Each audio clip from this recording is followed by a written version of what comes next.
Um pássaro morto e marcas de mão manchadas no espelho do banheiro.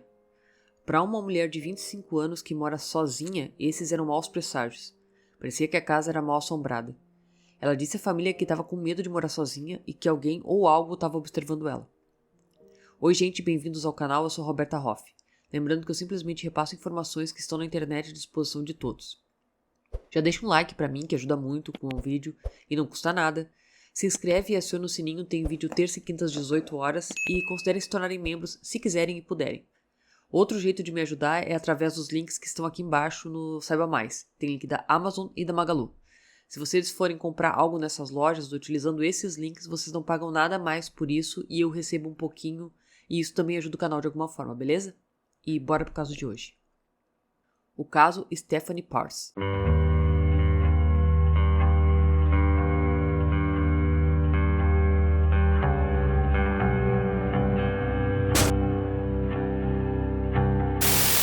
A Stephanie Nicole Parse nasceu no dia 19 de fevereiro de 1994. Ela era filha de Edward e Charlene Parse e tinha mais 3 irmãs mais novas. Em 1982, o Edward Parse conheceu a Charlene Quinn. Ambos eram alunos da Freehold Township High School, em Nova Jersey.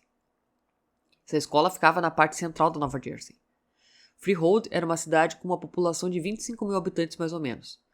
Nos anos 80, Freehold ainda era pequena e unida, e era conhecida pelo Freehold Raceway Mall, o terceiro maior shopping center do estado, e pela proximidade de edifícios históricos de colheitas de maçã e trilhas para caminhada perto dos lagos e rios.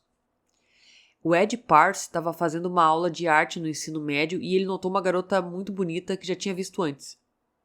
Não importava o quanto o Ed tentasse fazer contato visual, ela simplesmente não olhava para ele. Então o Ed se levantou, se sentou do lado dela e se apresentou, dizendo que ele não mordia. A garota riu e se apresentou como Charlene. Não demorou muito para que eles estivessem sentados juntos, um ao lado do outro na aula. Eles se tornaram amigos e depois saíram em encontros. Eles se conheceram melhor, sempre rindo e indo a eventos em locais juntos. Depois da formatura, o Ed conseguiu um emprego de segurança na Six Flags Great Adventure e a Charlene trabalhou como operadora para uma empresa New Jersey Bell Telephone. Eles ficaram noivos depois de 5 anos juntos e 3 anos depois disso eles se casaram. O casamento da Charlene e do Ed foi no dia 15 de setembro de 1991, na capela de St. Rose of Lima, em Freehold. Depois, eles festejaram no salão de recepção Grand Marquis. Ficou claro para os amigos e familiares que o Sr. e a Sra. Parse eram almas gêmeas e que construiriam uma vida linda juntos. A Charlene ainda estava trabalhando no atendimento ao cliente para a New Jersey Bell e o Ed agora era um operador de 911 para o departamento do xerife do condado de Monmouth. Ele também se ofereceu para um esquadrão de primeiros socorros de emergência e começou a própria empresa de limousines. Logo, a Charlene descobriu que estava grávida. Então, em 1994, eles deram as boas-vindas à primogênita, a Stephanie, e nos anos seguintes eles tiveram mais 3 filhas, a Brianna, que veio 4 anos depois, em 98, a Carissa, 2 anos depois disso, em 2000, e finalmente a bebê Harley. O Ed foi completamente superado em número por todas as meninas, mas isso não impediu ele de ser o melhor pai de meninas possível, abrindo as portas para qualquer um que as filhas chamassem de amigo. Durante o ano escolar, a Stephanie e as irmãs recebiam seus amigos todos os dias. A família Parse adorava noites competitivas de jogos de tabuleiro e eles saíam para passear com a Kylie, a cachorrinha da família. Durante as férias da escola, eles saíam juntos para pescar na praia, eles faziam cruzeiros de uma semana e tinham um evento anual de rafting que eles organizavam. Crescer nesse ambiente emocionante moldou a personalidade corajosa e extrovertida da Stephanie. Amigos e familiares diziam que ela era confiante o suficiente para começar a dançar em público e era teimosa e independente, mas também generosa, leal e muito positiva. Na Freehold High School, a Stephanie estava sempre tentando fazer com que os outros alunos se sentissem bem-vindos e incluídos. Lá, ela se juntou ao time de softball e se destacou como atleta estudantil. Ela compartilhou sua paixão por esportes com o pai. Eles assistiam regularmente aos jogos de beisebol do New York Yankees e torciam pelo New Jersey Devils, o time de hóquei. A Stephanie gostava de comprar sapatos com a mãe, a Charlene, aumentando a crescente coleção que ela tinha, e frequentemente ela ia jogar boliche com as irmãs e as amigas. Os esportes eram uma maneira dela se conectar com as pessoas ao seu redor, mas a verdadeira paixão da Steph era a arte. Ela adorava aulas de desenho, pintar esculturas de cerâmica e fazer projetos DIY, inspirados em filmes de terror. Quando estava no ensino médio, a Steph encontrou uma grande saída fazendo a sua maquiagem. A carreira dos sonhos era uma que pudesse combinar a paixão dela por maquiagem, desenho e terror. Então, depois do ensino médio, a Stephanie foi para a escola de cosmetologia de Monmouth County Vocational. Era um programa rigoroso especializado em maquiagem, pele, unha, depilação e superfícies capilares. No estado de Nova Jersey, eles precisavam de 1.200 horas de aula para obter uma licença de cosmetologia, então esse foi um compromisso de anos que ela assumiu. A Stephanie tinha talento, mas na escola de cosmetologia a criatividade dela decolou, brilhando não apenas por meio do trabalho profissional dela, mas também pelas declarações de moda. Foi na escola de cosmetologia que a Steph conheceu o namorado, Tom Senator, que estava treinando para ser cabeleireiro.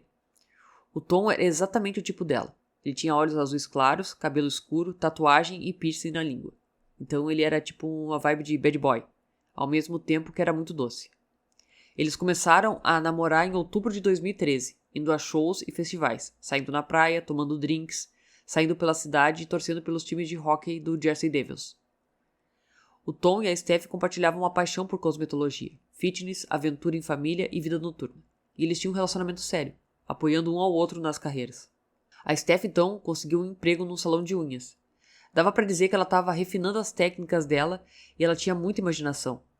Ela continuou praticando maquiagem nas irmãs e em 2015 ela frequentou a escola de arte Tret, com especialização em belas artes e artes aplicadas. Ela começou uma página no Instagram chamada Wild Rose Art, onde vendia joias de argila. 5 de suas peças foram indicadas para a exposição de arte da primavera e exibidas no Plainview Swain Galleries.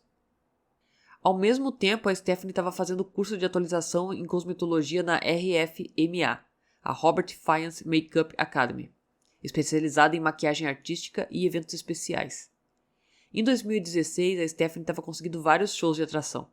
Ela conseguiu um emprego trabalhando no Benefit Brown Bar, na Out Beauty, especializada em serviços de sobrancelha e cílios, como depilação, tingimento, corte e extensões. E então, um sonho se tornou realidade. A Stephanie foi convidada para fazer maquiagem para a New York Fashion Week. A carreira dela estava decolando. Ela voltou para casa muito animada. Durante esse tempo, ela criou a própria marca chamada SNP Creations, as iniciais dela.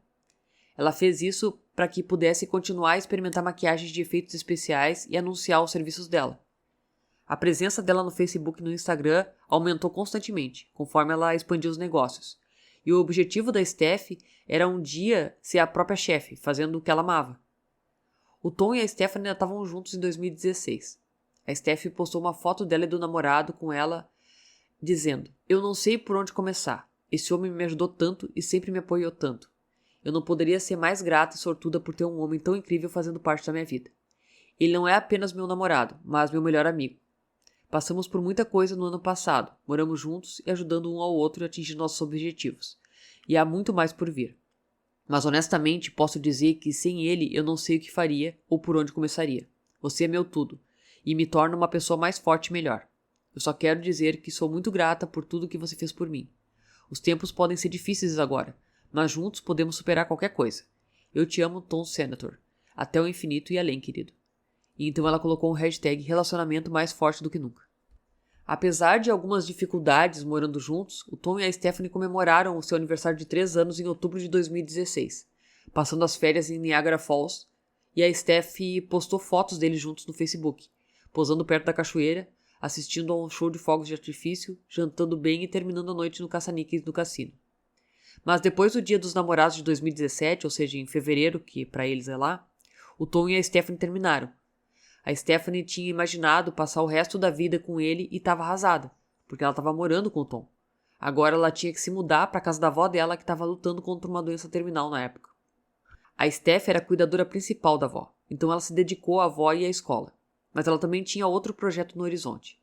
Em 2017 ela lançou o canal SNP Creations no YouTube, onde a Steph fazia tutoriais sobre todos os tipos de maquiagem. A Steph sabia como criar as feridas grotescas mais realistas do rosto e braços das pessoas usando maquiagem de efeitos especiais. Ela era muito talentosa. A Stephanie continuou trabalhando na Ulta e em fevereiro de 2018 começou um emprego na Dave Nails. Em junho ela estava fazendo serviços adicionais de arte e depilação no European Wax Center. Ela também trabalhou como maquiadora e gerente no La Artistic Saloon em Jackson, Nova Jersey. e durante todo esse tempo estava trabalhando duro e indo para a escola. A Stephanie também estava cuidando da avó, que infelizmente faleceu em 2018. Agora ela deixou para Stephanie a casa para ela morar e os cachorros dela para ela cuidar. A casa ficava no número 32 da Middlebrook, a apenas 11 minutos de carro da casa dos pais dela, e tinha muito espaço. Tinha 3 quartos, 2 banheiros, um deck grande e agradável do lado de fora e um quintal muito grande e perfeito para os cachorros brincarem. Tinha até um porão acabado lá embaixo, bem como piso de madeira e uma lareira. A casa era muito top. A perda da avó foi um momento bem emocionante para Stephanie e para a família Parrs. A Stephanie se confortava com os animais, incluindo uma cadela Jasmine, seus 2 periquitos e seu animal de estimação, o Fred, bem como o namorado Mike, com quem ela começou a sair em 2017. O novo namorado da Stephanie, o Michael Arano, era um reparador de telhados e fogões. Ele era alto, com cabelos castanhos cacheados e um grande sorriso, e compartilhava o amor da Stephanie pelo hóquei. A Stephanie estreou uma foto do Mike no Facebook em agosto de 2018. Era uma foto dele sorrindo em um barco com a legenda: "Você é meu maior amigo". A família da Stephanie gostava do Mike. Ela estava postando menos nas páginas de maquiagem, às vezes ela ficava 1 ou 2 meses sem postar, mas isso porque ela estava focada nos empregos dela e em uma jornada de perda de peso. Na época, a Steph começou a ter problemas com o Mike e as coisas terminaram em 2019. Depois do término, o Mike insistiu que ainda amava a Stephanie, mas a Stephanie não se sentia confortável em ficar com ele. Embora ela mantivesse um post sobre o relacionamento no Facebook, que parte da vida dela tinha acabado, ela estava se sentindo sozinha novamente e sentindo falta do apoio de um parceiro. Então a Steph recorreu ao aplicativo de namoro. O pai não estava feliz com isso. A Stephanie estava entrando na cena do namoro online. O Ed trabalhava para o departamento do xerife, então ele estava constantemente pensando sobre quão assustadoras e imprevisíveis as pessoas podem ser. A Charlene e o Ed tinham uma política familiar, a filosofia da família Parrs, chamada de Next, ou Próxima. Se alguém te trata mal, te toca sem a sua permissão, ou te machuca de alguma forma, ou te desagrada em público, a família está ali para te ajudar. A família vivia por essas regras e também pelas regras de sempre mandar mensagens quando chega em casa, de você nunca deixar alguém fazer você se sentir sem importância e de que você deve ser super cuidadoso na internet. A Stephanie disse pro pai que estava ficando velha e que precisava encontrar um cara logo. Ela tinha 25 anos, tá, gente? O Ed entendeu a frustração dela e era difícil para ele discutir com ela, porque ele conheceu a Charlene no ensino médio. Ele garantiu a Stephanie que ela não estava velha. Ela tinha 25 anos, tinha tempo de sobra para conhecer alguém. O Ed disse para Stephanie para não apressar as coisas, porque ele sentia que tentar apressar algo ou forçar algo a funcionar era quando as coisas podiam dar muito ruins. Mas a Steph postava o tempo todo no Facebook sobre como ela mal podia esperar para ter um filho um dia, e claro, para fazer isso ela precisava encontrar um parceiro. Então a Stephanie decidiu entrar no Tinder e no Facebook para namoro. A Stephanie gostava da atenção e se iluminava quando um homem enviava um elogio para ela. Ela fez questão de fazer uma pesquisa e tentar examinar os candidatos a namoro por semanas antes de se conhecerem pessoalmente. Agora, parte da urgência era o fato que a irmã mais nova dela, a Brianna, teve um bebê em abril de 2019. A Stephanie postou que a bolsa da Brianna tinha estourado e ela oficialmente era uma tia. Ser tia era uma alegria para Steph. Ela queria tanto ter filhos e uma família própria, e esse sentimento só estava ficando mais forte com a chegada do Mason. Como uma irmã mais velha, provavelmente foi difícil para Stephanie ver a irmã mais nova, de 21 anos, alcançando os marcos que ela não tinha. Mas então, por sorte, a Stephanie combinou com um cara chamado John no Facebook. A Stephanie e o John começaram uma conversa no Messenger. O John Osgan tinha 29 anos, cabelos escuros e olhos verdes, e ele trabalhava como corretor da bolsa de Staten Island. Ele era romântico e sabia exatamente o que dizer, como agir para conquistar ela. Mas a Stephanie esperou para conhecer o John pessoalmente, se certificando ao longo de algumas semanas de que ele não era bom demais para ser verdade. Bem, quando eles finalmente se conheceram, ele era exatamente o que ele anunciava. Um estranho alto e bonito, com um emprego estável que podia se sustentar. E talvez alguém com quem ela pudesse ver um futuro. Mas eles estavam apenas começando a se conhecer. A Stephanie e o John começaram a namorar casualmente. Só que o John era um pouco emocional demais para o gosto da Steph. Eles não concordavam em algumas coisas e o John ficava chateado com a Steph sobre coisas que ela achava um pouco exageradas.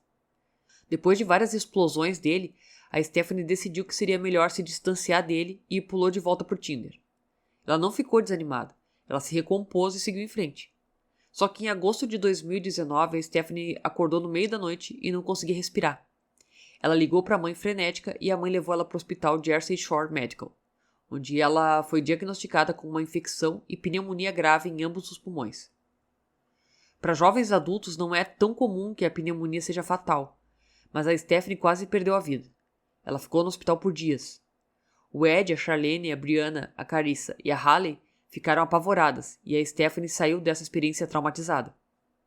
No dia 9 de agosto, a Stephanie postou uma imagem e vídeo no Instagram, seguindo com uma postagem idêntica no Facebook no dia 14 de agosto. A Stephanie estava usando um vestido de hospital com eletrodos no corpo e estava conectada a um aparelho. Ela estava segurando um dispositivo para regular a respiração.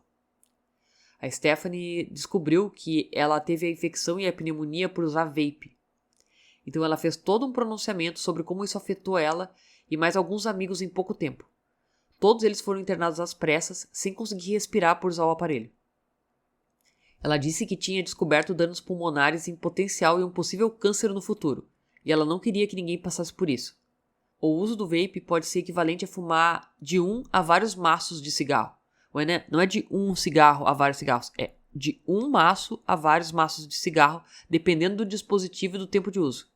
Um pod de cigarro eletrônico de 0,7 ml, isso aí dá menos que 2 gotas, tá, gente? Pode ser equivalente a fumar 20 cigarros. Fumar vape por 10 minutos pode ser equivalente a fumar 1,5 maço de cigarros. Fumar vape por uma semana pode ser equivalente a fumar 2 maços de cigarro por dia. Bom, quando tudo isso estava acontecendo, o John apareceu e se mostrou um bom amigo, ficando com ela no hospital quando a família ia embora. A Stephanie precisava de alguém e o John estava lá para ela. Ele veio e ficou com ela no hospital todos os dias. Ele trouxe flores, comida para ela e conversava com ela.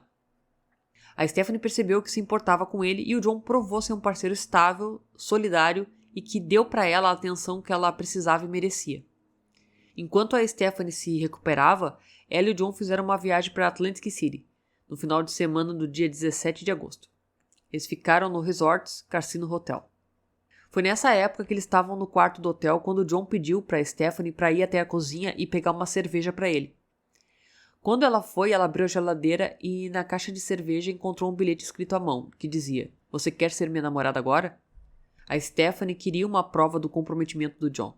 Então, para ela, esse foi um gesto muito doce e significativo. Ela ficou tão animada que compartilhou nas redes sociais.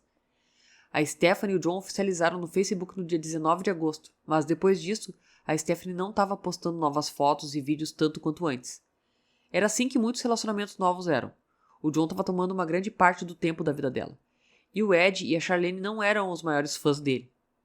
Ele só se encontrou com o John 2 vezes, ou seja, ele não tinha passado muito tempo com ele para avaliar.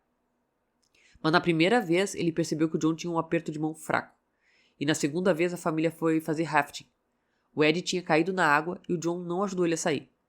O Ed lembrava claramente que o John era a pessoa mais próxima dele, mas o John apenas olhou para o lado do barco, olhando para o Ed e não estendeu a mão para ajudar ele.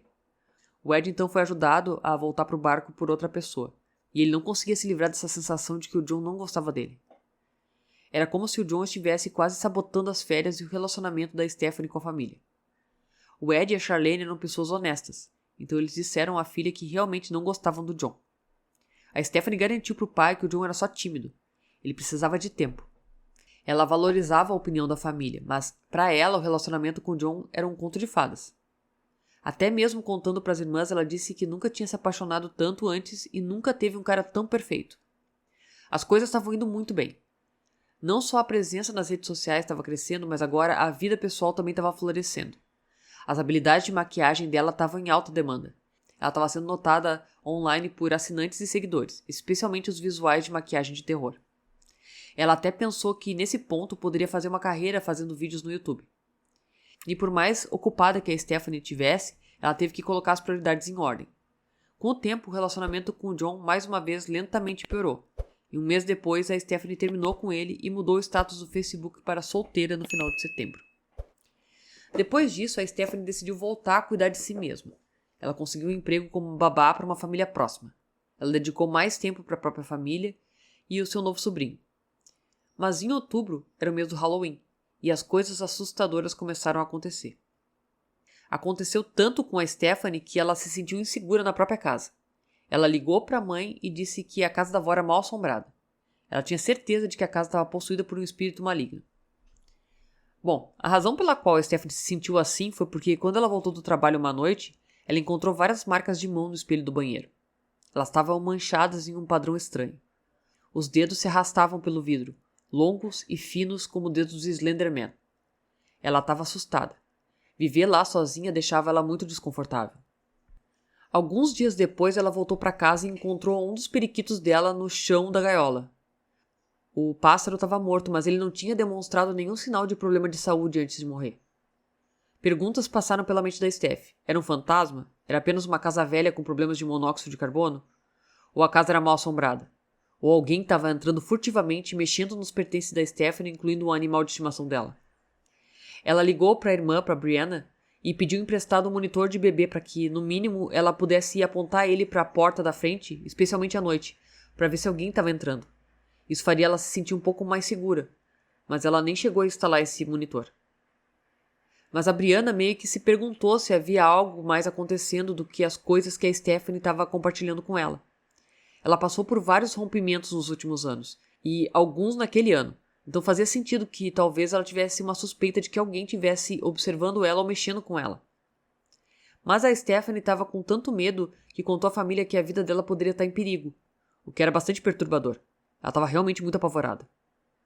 Bom, 3 semanas depois, após o incidente do espelho e do pássaro, era um dia antes do Halloween, o dia 30 de outubro de 2019. A Stephanie conseguiu ter um tempo muito necessário de união com a mãe e as irmãs. Elas entraram no carro e dirigiram até New Brunswick para ver um show de mediunidade. Era um show psíquico, algo que elas tinham na lista de desejos. Assistir um médico fazendo contato com o mundo espiritual, prevendo o futuro, essas coisas. Ela postou uma foto no Facebook dizendo que ela ia nesse show.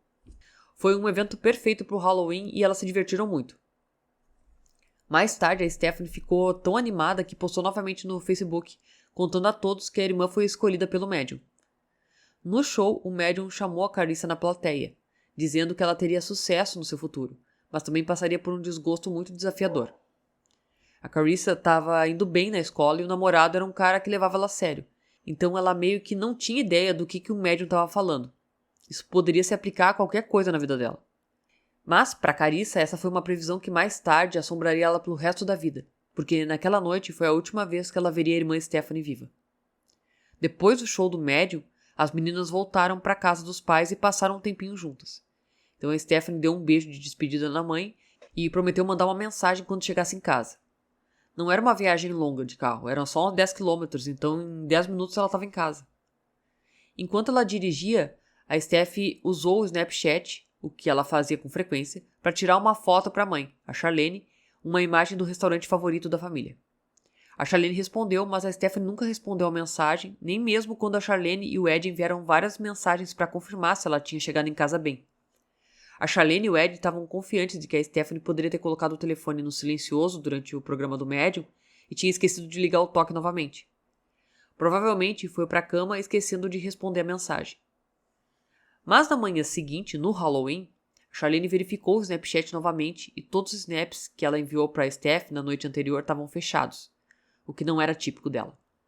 Então ela e o Ed ligaram para Stephanie novamente, sabendo que ela teria que estar no trabalho de babá às 7 horas da manhã. A Stephanie não atendeu. Então o Ed e a Charlene foram até a casa dela, onde viram o Honda Sonata branco da Stephanie estacionado na longa entrada, o que significava que ela ainda estava dormindo depois da noite. O Ed sentou no carro enquanto a Charlene foi até a porta da frente. Ela bateu, não obteve resposta, e então o Ed observou a Charlene abrir a porta que estava destrancada e entrar na casa da Stephanie. Ele continuou esperando do lado de fora do carro, e a Charlene não saiu de casa por um longo tempo. Então ele imaginou que ela estava discutindo algo com a Stephanie.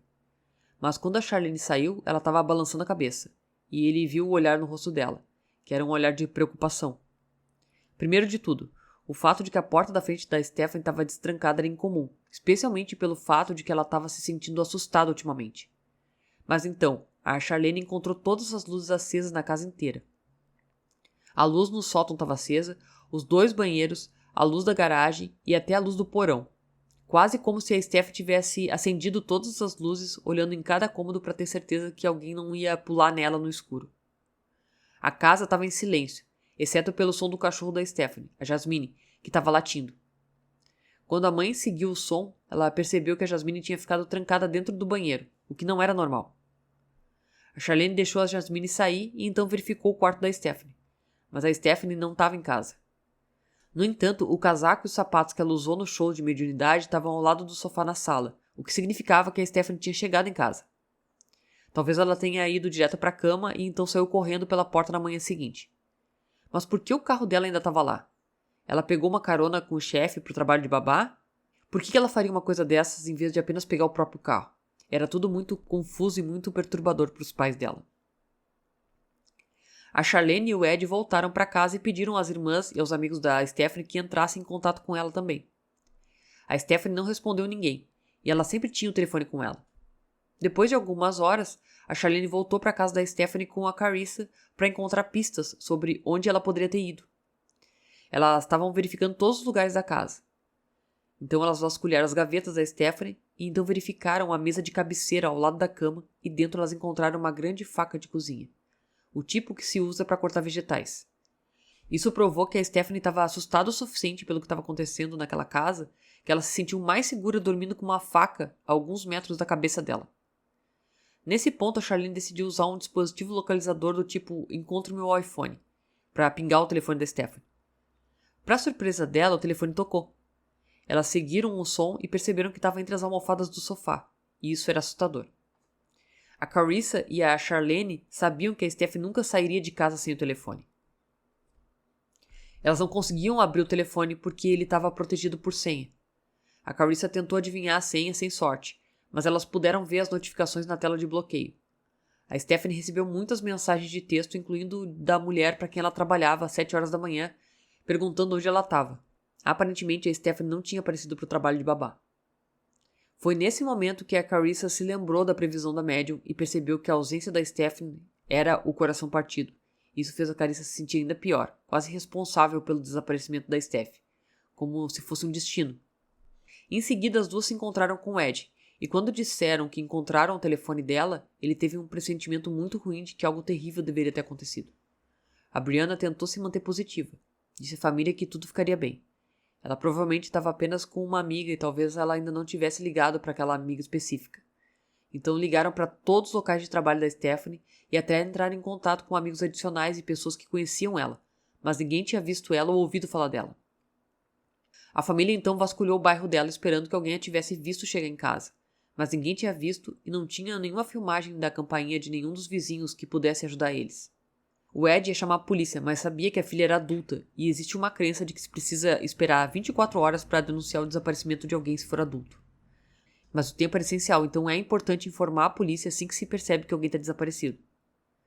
A família Parse passou por esse tempo fazendo o próprio trabalho de detetive, e a Carissa conseguiu hackear a conta do Facebook da Stephanie e conseguiu ler as mensagens dela. Era um dos aplicativos de comunicação preferidos da Stephanie, e tinha uma série de mensagens de várias pessoas, incluindo algumas do ex-namorado, o John. Ele foi, na verdade, a última pessoa que mandou mensagem para ela na noite anterior. Tinham mensagens não lidas dele também, e elas foram esclarecedoras, para dizer o mínimo. Ficou claro que o John estava agitado. Ele estava usando muita linguagem emocionalmente manipuladora. Ele começou a perguntar onde ela estava e por que ela estava ignorando ele. Ele queria uma resposta dela de qualquer forma e ficava tentando forçar ela a responder as mensagens.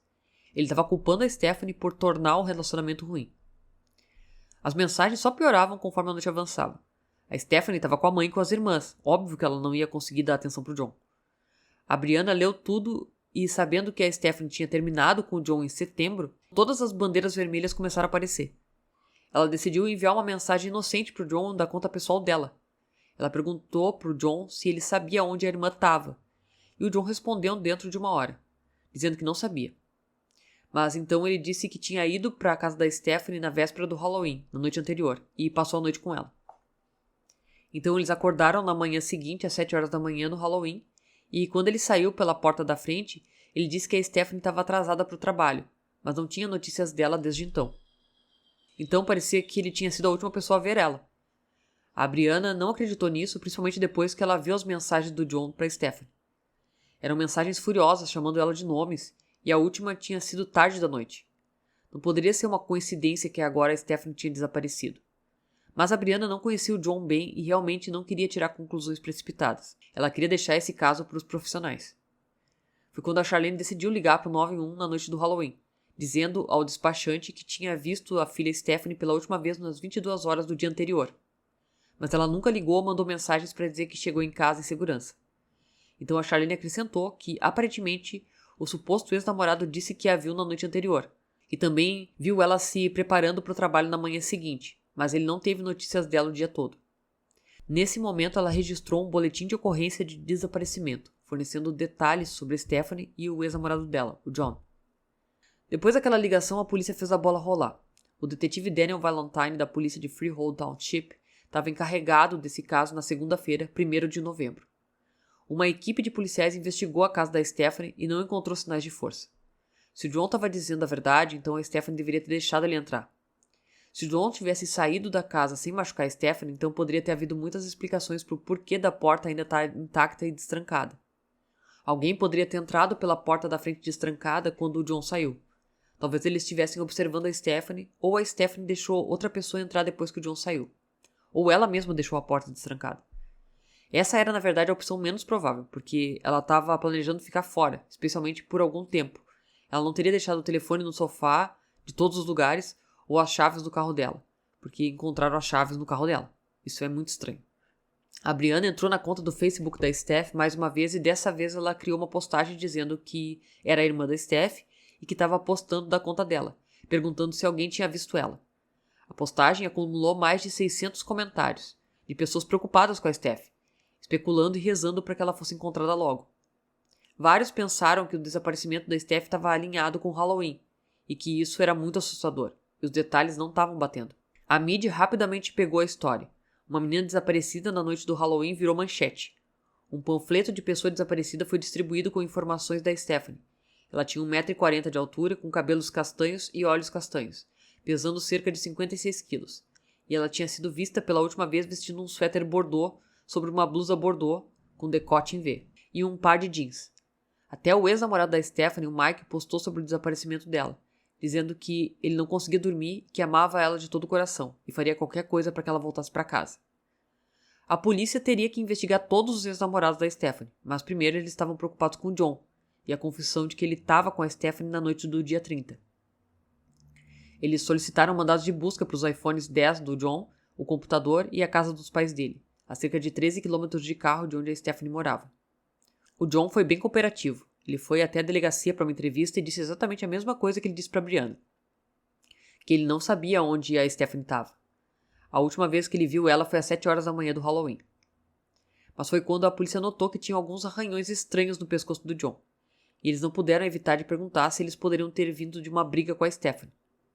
Um olhar precursor nas mensagens da Stephanie no Facebook foi evidência adicional dos problemas de raiva do John e o tratamento dele com a Stephanie após o rompimento no dia 23 de setembro, só um mês antes. Ao longo de outubro, o John estava enviando mensagens para ela o tempo todo. Ele parecia estar em negação de que eles tinham terminado. Ele era possessivo e quando ela não respondeu, ele mandou um monte de mensagens iguais, repetidas, para chamar a atenção dela. Ela poderia ter ficado com medo de bloquear ele e só piorar as coisas. Por isso, ela estava meio que empurrando com a barriga o tratamento que ela destinava para ele. Na noite do dia 30 de outubro, ficou claro que o John era capaz de piorar as coisas. Houve 10 mensagens sem resposta no Facebook ao longo de apenas 9 minutos.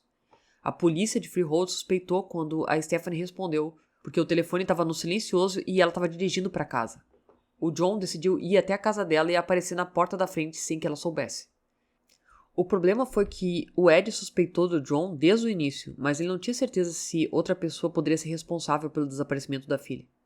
Mas o Ed ficou com medo da filha estar presa em algum lugar frio e sozinha, presa na chuva ou coisa pior. Tudo o que ele e a Charlene podiam fazer era colocar centenas e centenas de panfletos e pensar em maneiras de encontrar a filha. E eles fizeram de tudo. A polícia permaneceu em contato com a família Parrs diariamente, embora eles não estivessem dando a eles muitas informações porque essa era uma investigação aberta. Enquanto a polícia tentava localizar uma área específica para fazer as buscas, a família Parrs teve que começar em algum lugar. O Ed abriu mapas com a família como se estivesse numa sala de guerra, elaborando uma estratégia. A primeira busca que eles fizeram contou com mais de 200 voluntários e foram capazes de cobrir cerca de 1.000 acres da floresta de Nova Jersey. A história foi recolhida pelo New York Times e, embora o gabinete do promotor do condado de Monmouth tenha ficado em silêncio sobre os detalhes durante a investigação, no dia 6 de novembro eles finalmente divulgaram uma declaração pública dizendo que a investigação era de alta prioridade e que não tinham razão para acreditar que o desaparecimento dela representava algum perigo para o público em geral. Os dias estavam passando. Os investigadores obtiveram pistas da linha de denúncia e dos dispositivos do John. O gabinete do promotor disse que a investigação se expandiu para Staten Island, Nova York, e estavam trabalhando com o Departamento de Polícia de Nova York para localizar Stephanie. O que aconteceu foi que eles obtiveram os registros do celular do John e rastrearam o iPhone X dele em 30 de outubro e no dia 31. Ele foi até a casa da Stephanie, como ele disse, e parecia que, de acordo com o telefone dele, ele passou a noite. Agora, no dia seguinte, no Halloween, que era uma quinta-feira, o John dirigiu até Staten Island.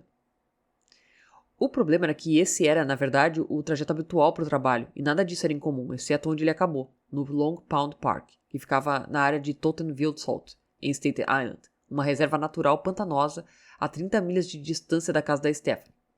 O John ficou por lá por 6 horas antes de dirigir de volta para Nova Jersey. Isso foi muito estranho e também bem assustador. No dia 6 de novembro, uma equipe de 200 policiais trouxe cães farejadores para o Long Pond Park, e eles vasculharam a área. Eles não encontraram a Stephanie. Eles procuraram novamente no dia 13 de novembro, convencidos de que o John havia levado a Stephanie para aquela área e que eles iam encontrar os restos mortais dela, mas não encontraram. Bom, mas os registros telefônicos do John foram muito úteis. Na segunda semana de novembro, eles encontraram uma foto muito comprometedora retratando uma criança. E foi repugnante. Ele foi acusado de posse do que agora é abreviado como CSIM, que é uma sigla para Child Sexual Abuse Material. Material de abuso sexual infantil. Esse era o CSIM no 3º grau, colocando em risco o bem-estar de uma criança, e ele foi levado para uma instituição correcional do condado de Monmouth. O John alegou que não tinha ideia de como essa imagem foi parar no telefone dele, mas os promotores sentiram o contrário. Parecia que ele queria que as pessoas acreditassem que o celular dele baixou sozinho uma foto explícita de uma criança. Os investigadores sabiam que o John era culpado de muitas coisas, e nenhuma delas era boa. O John Olsen nasceu em julho de 1990, filho de Hakan e Cynthia Allen, no Brooklyn. O pai era motorista de ônibus na cidade de Nova York e a mãe cosmetologista. Eles criaram o John e os irmãos em Roseville, um bairro na costa sul de Staten Island. O John foi para a escola e se tornou corretor da bolsa de valores em Woodstock Financial Group. Ele era conhecido como um cara de aparência decente, 1,93 m. Ele gostava de fisiculturismo, mas isso também tornou ele capaz de dominar outras pessoas, incluindo as mulheres na vida dele, e foi isso que ele fez. O histórico criminal do John incluía 4 queixas criminais diferentes. A primeira era de uma ex-namorada de Nova York que tinha uma ordem de restrição contra ele. A segunda era de uma outra ex-namorada que alegou que o John cruzou os limites quando eles estavam tendo relações sexuais e discutindo. Ela disse que ele estrangulou ela, resultando em inconsciência. Mas depois ela se apresentou, retirou essas acusações porque não pôde comparecer às datas do tribunal. Talvez ela nem quisesse encarar o John de novo também. Então, em 17 de junho de 2019, uma mulher chamou a polícia para o John, dizendo que ele tinha ferido, arrastado ela pelos cabelos e batido no rosto dela. A Stephanie era para estar com o John nessa época, mas pelo conteúdo do telefone do John, ele estava falando com uma dúzia de outras mulheres ao mesmo tempo. Então, não dá para ter certeza se foi a Stephanie quem fez esse relatório. E no mesmo dia 17 de junho, a acusação também foi retirada. Mas quando o Ed soube que o John tinha sido preso no dia 8 de novembro, ele se sentiu aliviado até saber quais eram as acusações. O John era, de fato, um perigo para a sociedade e merecia estar na prisão. O Ed estava feliz que o John estava atrás das grades, mas, infelizmente, o John não ficou lá por muito tempo. Apenas 11 dias depois, ele pagou fiança em uma audiência. O advogado dele, o Robert Honecker Jr., argumentou que prender o John era inconstitucional com a lei da reforma da fiança. Eles não podiam prender ele por causa do caso da Stephanie. Então, o juiz concordou que ele estava lá por acusações de 3º grau por CSIM. E as repercussões de curto prazo foram que o John não podia mais usar a internet e precisava conseguir outro emprego, porque ele tinha acabado de ser demitido do que ele tinha. O Ed estava lentamente construindo uma linha do tempo do relacionamento da Stephanie com o John. E ele ficou chocado com o que ele descobriu. Quando eles começaram a namorar, o John veio até a casa. O Ed disse que ele tinha um aperto de mão fraco. Ele não ficou impressionado. Ele também disse que o John não mantinha contato visual com o Ed e pensou que a Stephanie poderia estar apressando as coisas porque queria encontrar alguém. Depois, o Ed puxou a filha de lado e disse que o John deu um mau pressentimento nele, mas ele também disse que ela era adulta e saberia melhor o que era melhor para ela. Ele só queria que ela fosse cautelosa. Era um romance de verão e a Stephanie estava apaixonada por ele, mas a família percebeu um padrão. A Stephanie não estava ligando como costumava ligar antes. Antes, ela mandava mensagens regularmente, mas agora ela estava se tornando cada vez mais distante. A Stephanie parecia estar escondendo algo da família, e a Charlene e o Ed chegaram à conclusão de que era o John que estava exigindo a atenção da Stephanie às custas da própria família. Mas eles não queriam fazer suposições. Eles não conheciam o John há muito tempo e talvez ele estivesse tímido, como a Stephanie disse. E ela estava muito apaixonada por ele. O Ed se lembrou do segundo mês que a Stephanie namorou o John. Ela estava na casa deles e perguntou para Charlene se ela tinha alguma marca no rosto. A Charlene disse que não e perguntou por quê. A Stephanie explicou que ela e o John estavam brincando e ele empurrou ela, fazendo com que ela batesse a cabeça contra o armário. Pensando nisso, não parecia uma coisa normal, não parecia um acidente. A Charlene não conseguia ver nenhuma marca no rosto da filha, mas a Stephanie era uma maquiadora incrível, ela conseguia cobrir qualquer coisa, até corte e hematoma. Uma semana e meia depois disso, o Ed recebeu uma ligação de um dos ex-namorados da Stephanie. A Stephanie ligou para o ex para dizer que estava com medo do John, que ele tinha ficado bravo, agarrou a garganta dela e encurralou ela contra a parede. Isso fez ela sangrar. No dia seguinte, o Ed foi até lá e disse a Stephanie que ela precisava deixar o John. Ele lembrou ela da política familiar. Ninguém tinha permissão para degradar, machucar ou fazer com que ela se sentisse pequena. O John nunca mais seria bem-vindo na casa dos Parrs. E a Stephanie precisava seguir em frente. A Stephanie confiava na avaliação da família e terminou as coisas no dia seguinte. Foi difícil, mas ela estava confiante da decisão dela. Até que ela adoeceu com pneumonia. Enquanto ela estava no hospital, a Stephanie foi visitada durante o dia por seus amigos e pelos familiares. Quando o Ed ia para casa durante a noite, pensando que a filha estava apenas se recuperando, o John esperava que todos fossem embora para visitar a Stephanie durante a noite. O John passava todas as noites com a Stephanie, tentando reconquistar ela. O amor, ou o que parecia amor, podia cegar, mas o que estava acontecendo era manipulação, gaslighting. Ele estava prometendo que ele ia mudar, fazendo planos para o futuro e fazendo tudo ao seu alcance para controlar a vida da Stephanie de novo. Então, no dia 23 de setembro, o Ed e a Charlene estavam se preparando para ir dormir, quando a Charlene recebeu um telefonema. Tudo que ela conseguia ouvir era uma briga, e então a voz estridente da Stephanie dizendo que ele bateu nela. A Charlene estava perguntando, quem bateu em você? Mas a Stephanie não respondeu. A Charlene já sabia que a ligação havia terminado e imediatamente ligou para o 911. O Ed nem parou para pensar. Assim que ele ouviu as palavras da Charlene, ele correu para o carro e dirigiu o mais rápido que pôde até a casa da Stephanie. Quando ele parou o carro na rua dela, ele notou uma mulher correndo pela floresta descalça. Era a filha dele, a Stephanie.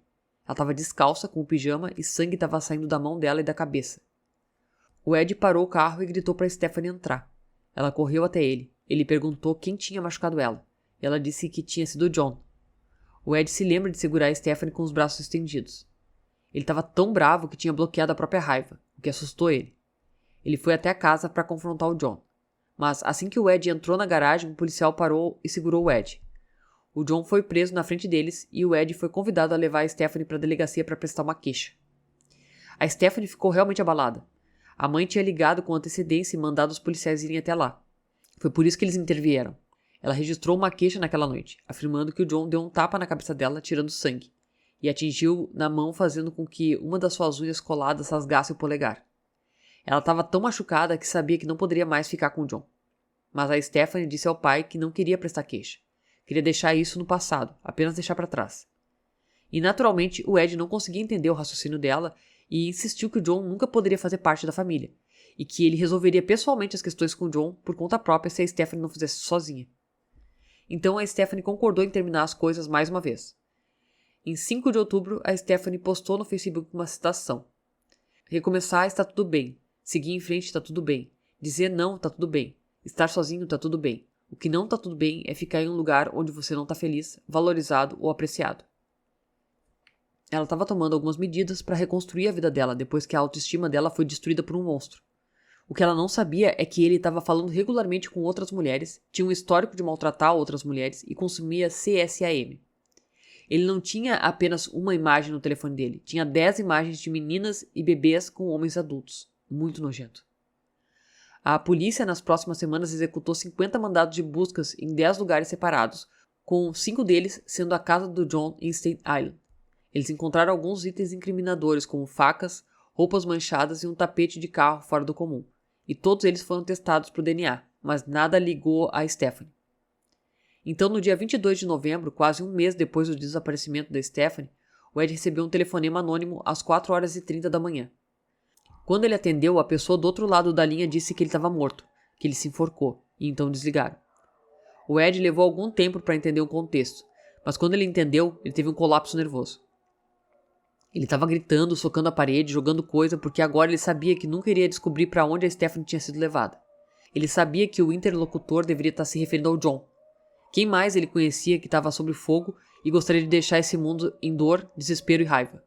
O Ed dirigiu até a casa dos pais do John. Um policial já estava lá e um dos amigos do Ed, do departamento, disse a ele para voltar para o carro e ir embora. Mas o Ed recusou. O detetive ameaçou prender ele, dizendo que era para o bem do Ed. O Ed queria saber exatamente o que tinha acontecido, se o John tivesse deixado alguma nota, mas o detetive não pôde dizer nada, embora pudesse confirmar que era verdade que o John tinha tirado a própria vida. Ele foi encontrado na garagem dos pais apenas 3 dias depois de ser libertado da prisão. O Ed lutou para aceitar isso. Foi para casa e contou à família o que tinha acontecido. A busca por justiça para encontrar Stephanie estava paralisada e ele não sabia como prosseguir a partir daqui. No entanto, a família continuou. Durante o inverno, o Natal foi brutal sem a Stephanie. Todos os dias eles faziam buscas. Realizaram 88 buscas em 87 dias. Nenhuma outra informação estava sendo divulgada pela polícia durante esse período. Mas, no ano novo de 2020, a família da Stephanie ainda estava organizando grupos de busca. As próximas buscas foram marcadas para 25 e 26 de janeiro, e o Ed estava postando no Facebook todas as informações. Uma das postagens dizia que o horário da reunião era às 9 horas da manhã e o local era na Rota 55, Manalapan, Nova Jersey. Eles estavam planejando fazer buscas em alguns locais em Freehold, e no dia seguinte haveria outra busca no domingo, 26 de janeiro, que seria em Freehold Township, na Jackson Mills Road. No final do post dizia: faça chuva ou faça sol. Se você puder ir, mas não se registrou, por favor, apareça e faça login. Lembre-se de se vestir em camadas e estar preparado para condições desagradáveis.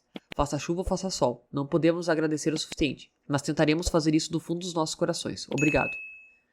A busca no dia 25 de janeiro não deu em nada, e finalmente no domingo, dia 26 de janeiro de 2020, a Stephanie foi encontrada. Mas não na busca que a família organizou.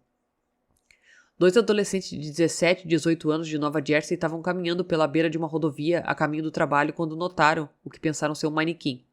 Era o corpo do que parecia ser uma jovem mulher deitada ao lado da estrada em Old Bridge, perto do cruzamento da Old Mill Road, com a Highway 9, em direção ao sul.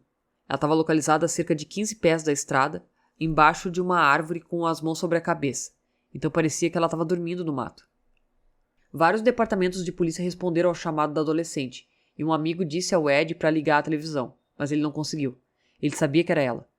Ela estava em um local por onde ele havia passado dezenas de vezes nos últimos 3 meses procurando por ela. Era uma área de despejo conhecida na rodovia, e pelo que ele podia dizer, parecia que alguém tinha parado no acostamento e empurrado o corpo morro abaixo. O corpo da Steph tinha parado em uma vala perto da árvore que bloqueava a vista. O lugar onde ela foi encontrada era, na verdade, muito perto do salão de recepção Grand Marquis, onde o Ed e a Charlene se casaram e onde a Stephanie compareceu ao baile, usando um lindo vestido roxo. E agora ela tinha sido descartada lá como se fosse um lixo. No dia seguinte, na segunda-feira, dia 27, o promotor deu uma entrevista coletiva, e de acordo com o legista, era a Stephanie. Os investigadores acreditavam que o John era o responsável pelo assassinato da Stephanie, mas ainda estavam esperando os resultados da autópsia. O promotor alegou que foi por isso que o John tinha tirado a vida dele. Agora que a Stephanie foi encontrada, eles poderiam finalmente encerrar o caso. Na autópsia, o corpo da Stephanie mostrou sinais de decomposição grave devido a estar ao ar livre e toda a exposição. Isso interferiu em como eles iam chegar a uma causa conclusiva da morte dela. Mas foi assumido, devido ao histórico de alegações contra o John, que provavelmente foi estrangulamento. Tudo isso sendo dito, os pais do John, Rakan e a Cynthia, negaram veementemente que o John tivesse algo a ver com o assassinato da Stephanie. Eles expressaram suas condolências à família Parrs e admitiram que tinham todos os detalhes sobre o que aconteceu, mas mesmo assim disseram em uma declaração que acreditavam que ele era inocente. Segundo eles, toda a pressão das falsas acusações de CSAM e as buscas constantes e implacáveis levaram o John a tirar a própria vida. Só que as acusações de CSAM não eram falsas, por mais que os pais quisessem passar pano para ele. e parecia que eles estavam baseando nisso apenas nas palavras do John, especialmente nas palavras que ele deixou nas anotações dele. Supostamente, quando o John tirou a própria vida, ele deixou 2 notas manuscritas e uma caligrafia muito, mas muito ruim. O Ed e a Charlene não conseguiam ver essas notas até que o corpo da Stephanie fosse encontrado. A primeira nota foi endereçada para mamãe, papai e Sammy, e dizia: "Desculpe por toda essa loucura. Eu estou infeliz há tanto tempo. Agora eu já tive o suficiente. Obrigado por tudo. Eu não posso passar a vida na prisão. A maioria das coisas que você ouvirá é verdade, exceto a palavra criança. Veja, Sam, eu nunca faria isso." O cara é um monstro, sempre foi agressivo, violento com as parceiras, mas tem que acreditar que ele não tinha pornografia infantil no celular dele, né? Bom, de qualquer forma, voltando à nota, ele disse para usar as fotos com ele e com a Stella, uma ex-namorada que tinha uma ordem de restrição contra ele e para quem ele enviou as mesmas notas. Ele disse: "Essa foi a única vez na minha vida em que eu fiquei realmente feliz. Eu quero que a Stella ajude a planejar tudo com vocês, o funeral dele. Diga a ela que sinto muito e que a amo. Nós tivemos uma vida incrível. Eu estraguei tudo. Ela só fez o bem pra mim e eu me enterrei em um buraco fundo. Essa é a única escolha. Eu amo vocês." Essa nota foi uma confissão para os investigadores. Quando ele disse que a maioria das coisas que você ouvirá é verdade, o John estava admitindo que matou e escondeu a Stephanie. Os pais do John, por outro lado, não queriam acreditar. Eles alegaram que o John nunca mencionou a Stephanie nenhuma vez, nem verbalmente nem na nota. Mas esse era um crime que a polícia estava investigando. O que mais ele poderia ter feito, além de agredir a ex-namorada, ter pornografia infantil no celular e no computador e ter matado a última ex-namorada e se livrado do corpo? A nota que ele escreveu para a ex-namorada, que eu tô chamando de Stella, dizia que ele amou ela muito, que se arrependia de ter estragado o relacionamento deles, que ela foi a melhor coisa que aconteceu com ele. Então ele dá a entender que não sente pena de mais ninguém, que a pessoa tá morta e que ela não sentia nada. Ele disse que tentou entrar em contato com essa outra pessoa, mas que ela tinha conseguido uma ordem de restrição contra ele. Ele disse que naquele momento o mundo inteiro dele tinha acabado. Parecia que ele estava tentando se fazer de vítima. Ele disse que precisava dela e acabou fazendo uma bagunça. Ele volta para Stella e deseja para ela uma ótima vida. Ele volta a falar da Steph dizendo que ela machucou muito ele e que ela era uma pessoa horrível. E diz que ela, a Stella, foi a única pessoa que ele amou, que ele errou e queria voltar no tempo e corrigir os erros dele. Lembrando que a única pessoa que ele amou tinha uma ordem de restrição contra ele. Mesmo nas últimas notas, ele estava tentando manipular a história para se adequar à versão dele dos eventos. Muito convincente agora que ele e a coitada da Stephanie estavam mortos. O pai do John declarou que o filho era inocente e que ele estava sendo armado para parecer um misógino pela polícia. Ele disse que o John ainda estaria vivo hoje se não fosse pelas falsas acusações de CSAM. Embora não quisesse fazer Stephanie parecer ruim, ele sabia que ela não era leal ao John. Ela estava namorando outros caras na época. Bom, considerando que eles estavam entrando e saindo do relacionamento, era possível que a Stephanie estivesse se comunicando com outros homens. E ela tinha permissão para fazer isso. Não dá para esquecer que ele estava falando com cerca de 10 outras mulheres, ao mesmo tempo que ele estava namorando a Stephanie. O pai do John continuou dizendo que o filho em vida era um galã desde o primeiro dia e que as garotas ficavam olhando para ele no shopping. O pai do John continuou dizendo que o John era uma alma linda e iria para o céu com um exército de anjos. Eu não sei qual céu que ele vai depois de ter matado uma pessoa e depois de ter se matado, mas tudo bem. Olhando para trás, em 2020, parecia que o John tinha os próprios pais sob o controle dele.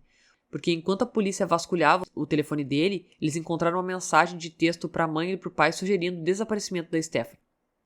Então os policiais começaram uma investigação para saber se os pais do John obstruíram a justiça, ao deletar mensagens de texto, adulterar evidências ou reter outra nota que o John deixou para trás. O casal não foi cooperativo porque, do ponto de vista deles, eles culparam os investigadores pela morte do John.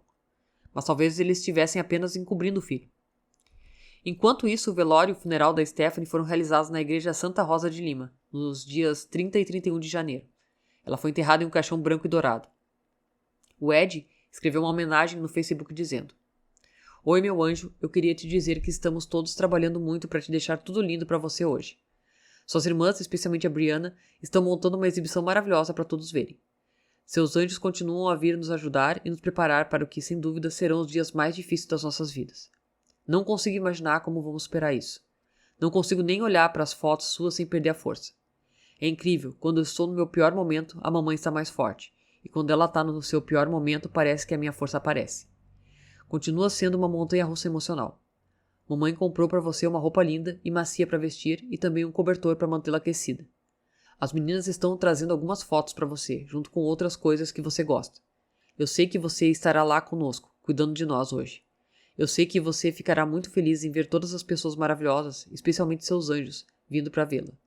Você é tão amada, menina. Você viverá no coração de todos para todo sempre. Nós garantiremos que seu legado continue vivo, enquanto você ajuda tantos outros através da sua história. Hoje é um grande dia, menina. Agora descanse, feche os olhos e vá dormir. Nós nos vemos mais tarde hoje.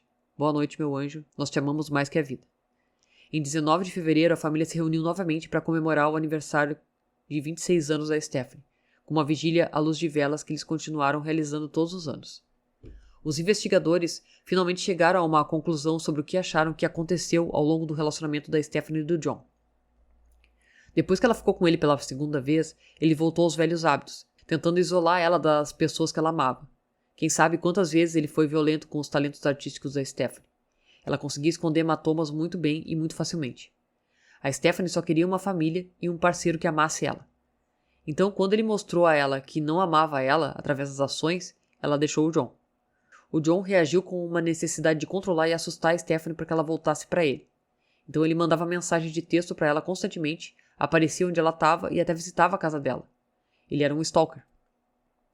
A marca da mão, o Ed acha que essas foram escolhas intencionais para assustar a Stephanie e fazer ela correr de volta para ele. Mas a Stephanie não precisava e nem queria ele, e era um caso clássico de que, se eu não puder ficar com ela, ninguém mais ficaria. O problema era que o John tinha muitas garotas na reserva. Ele namorou 6 ou 7 mulheres ao mesmo tempo, mesmo quando deveria ser exclusivo com a Stephanie. Ele parecia ser um jogador, queria atenção e controle. Na noite do dia 30 de outubro, o John estava com outra mulher, o que não importava para ele, porque ele queria a Stephanie. Ele respondeu a ela imediatamente, e quando ela não respondeu, ele enlouqueceu. Os promotores tinham algumas teorias. Talvez a Stephanie tenha rejeitado o John novamente, e em um acesso de raiva, ele assassinou ela. Talvez a Stephanie estivesse passando um tempo com o John e soubesse que ele tinha visto a Sam no telefone e confrontou ele sobre isso. Talvez o John não quisesse que isso vazasse, então ele silenciou ela. Talvez ele tenha ficado naquela noite e as coisas tenham progredido no quarto a um ponto que o John levou a estrangulamento longe demais. Ou foi um erro ou foi intencional. Talvez ele soubesse o tempo todo o que ele ia fazer, e talvez ele tenha enganado ela para atacar ela no quarto, no lugar onde ela se sentia segura. E uma vez que o monstro matou ela, ele arrastou seu corpo pelos cômodos da casa em direção à porta dos fundos. E é aí que as chaves do carro da Stephanie entram em jogo. Lembra que eu disse que elas foram encontradas no carro dela?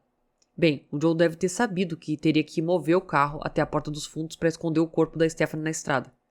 E para fazer isso, ele tinha que mover o carro dela, mas não conseguiu encontrar o telefone dela ou as chaves dela.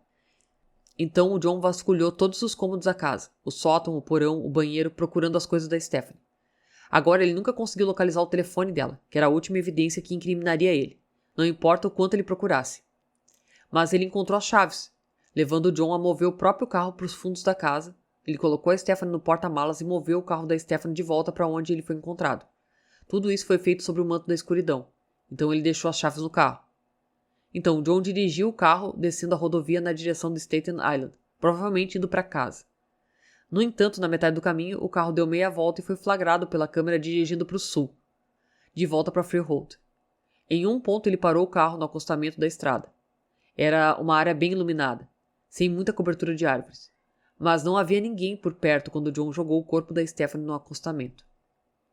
O tempo no parque em Staten Island foi um acaso. Talvez ele estivesse caminhando ou talvez tenha sido uma distração porque a Stephanie já tinha ido embora.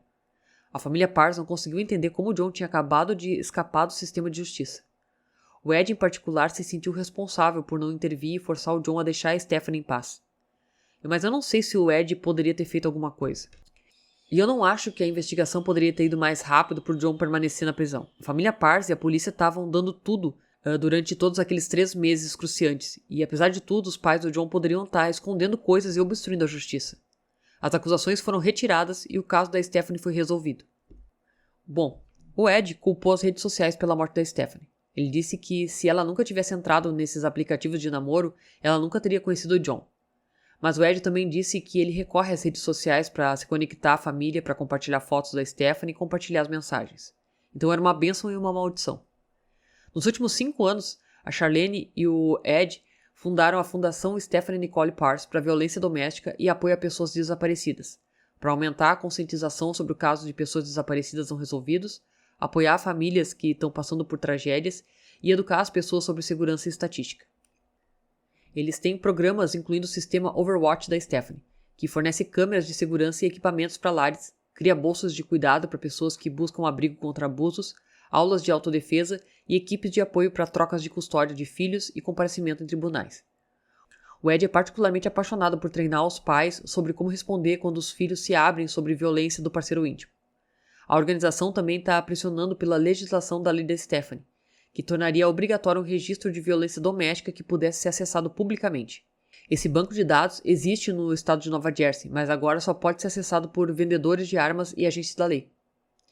O Ed acreditava que se os crimes dos criminosos eram tornados públicos, não existia nenhuma razão para não divulgar os criminosos de casos de violência doméstica. Ele disse que monstros andam entre nós, mas se a gente tiver um recurso para pesquisar e nos proteger, ele achava que o perigo seria menos iminente. O projeto de lei foi aprovado pelo Comitê Judiciário do Senado em julho de 2024. Existe um memorial para Steph do lado de fora da casa dela, bem como um trailer na garagem para a fundação da Stephanie. A organização hospeda muitos eventos de arrecadação de fundos da comunidade, incluindo boliche, bingos e leilões silenciosos. A SNP financia 3.500 bolsas de estudo todos os anos para jogadores de softball veteranos da Freehold Township High School. O compromisso do Ed e da Charlene com o ativismo deu a eles um senso de propósito e uma conexão com a Stephanie, e uma avenida para manter o nome dela vivo. No final, a Stephanie Parse era uma amante. Ela usava seu coração na manga. Ela era uma linda, talentosa, brilhante, hilária, criadora e zeladora. Um homem tentou queimar a luz dela, mas essa luz vai viver para sempre e talvez salvar muitas vidas. A gente tem que ficar bem atenta em relacionamentos que usam a toxicidade psicológica logo no início. Pode acreditar que assim que isso evolui, vai virar físico. A gente tem que entender que a gente precisa de um pacto social, para que quando uma vítima pedir ajuda pela primeira vez, o agressor seja anulado para que a pessoa possa ter a vida dela novamente. Ele tinha muitas medidas restritivas de outras mulheres. Infelizmente, a Steph foi aquela que ele não aceitou ser ignorado e ele avançou tanto na violência que matou ela. Coloquem o que vocês acham nos comentários. Lembrem de respeitar a vítima.